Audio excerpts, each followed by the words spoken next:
Results that we have seen this week, election results, prove just how much trouble Keir Starmer's Labour Party are in.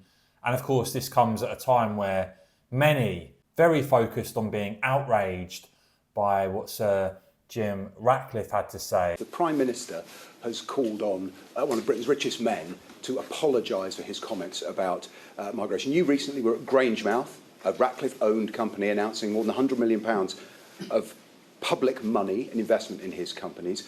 They want more public money for their salt refinery in Runcorn. Are you willing to do business with this man, or is further public investment in INEOS dependent on an apology?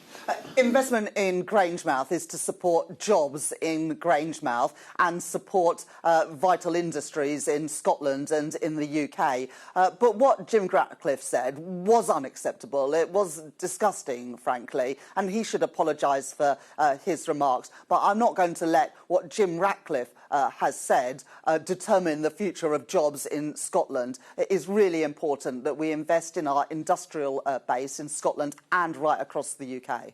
Do you have an observation about this advice from a billionaire about how to run the country, from someone given he doesn't pay UK tax, he chooses to live outside the reach of your policies intended to improve public services? Look, Jim Ratcliffe can speak for himself, but the comments that he made yesterday were unacceptable. Our country benefits hugely from its diversity.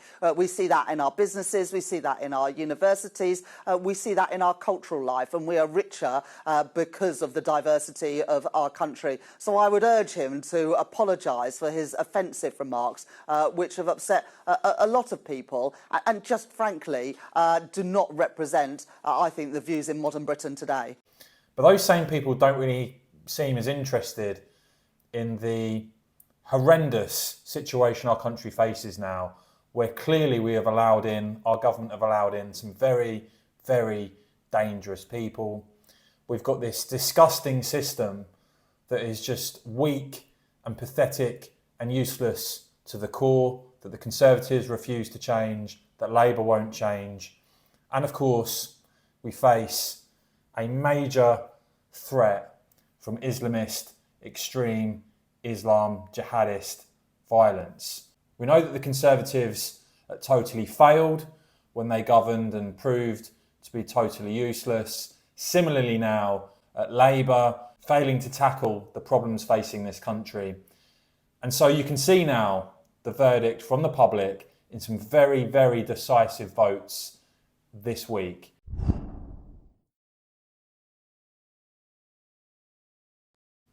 Before I get onto that though, allow me to thank the many channel members here on YouTube for supporting my channel. If you would like to support my channel, do see the link below or click the join button. I'll be reading out more members' comments. And Peter, one of the members here on the channel, cheers Peter, thanks for your support, pointing out Labour basically in a complete blind panic when it comes to the Gorton and Denton by-election.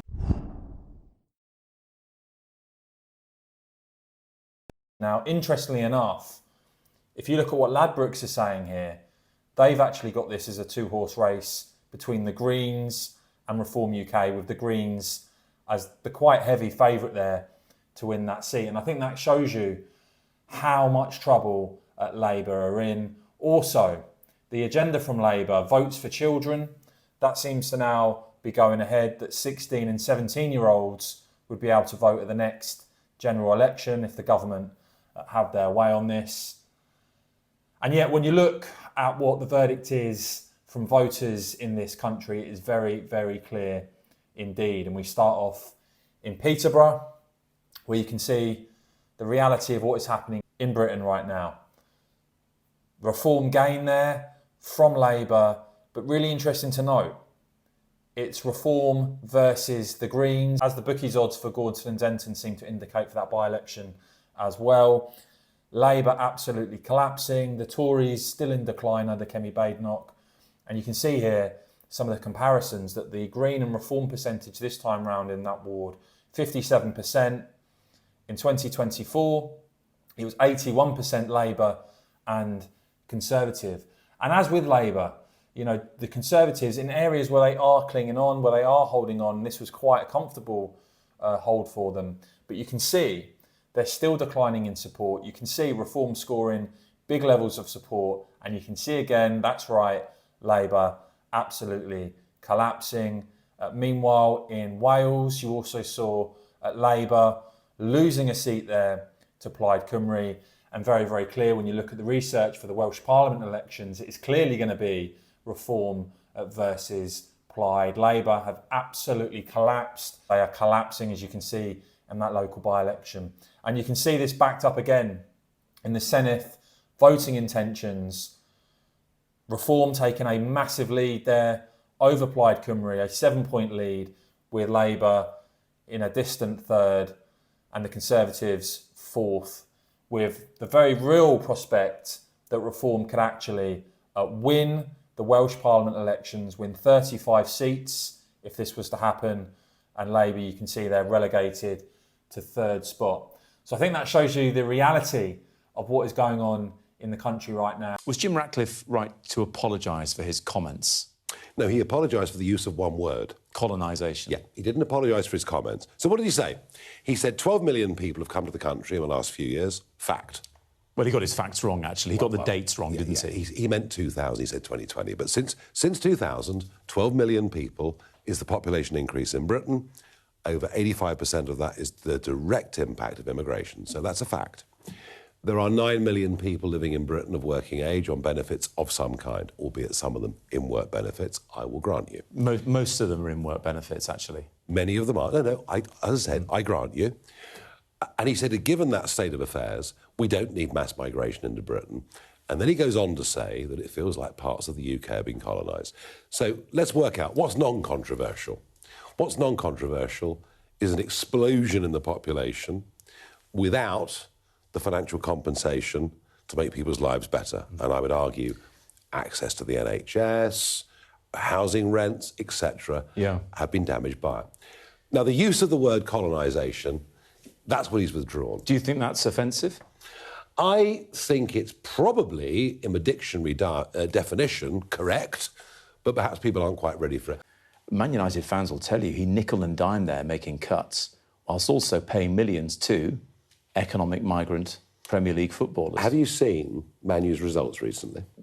That's nothing to do with Have you seen Man U's results recently? Well, they are... Hang on. I'm a Liverpool fan, so yes, of course I've seen the Well, they're on the turn. Well, I think Michael Carrick probably has more to do than... he would argue... However, the point remains the same. He's employing economic migrants who play for Manchester United. And are they on benefits?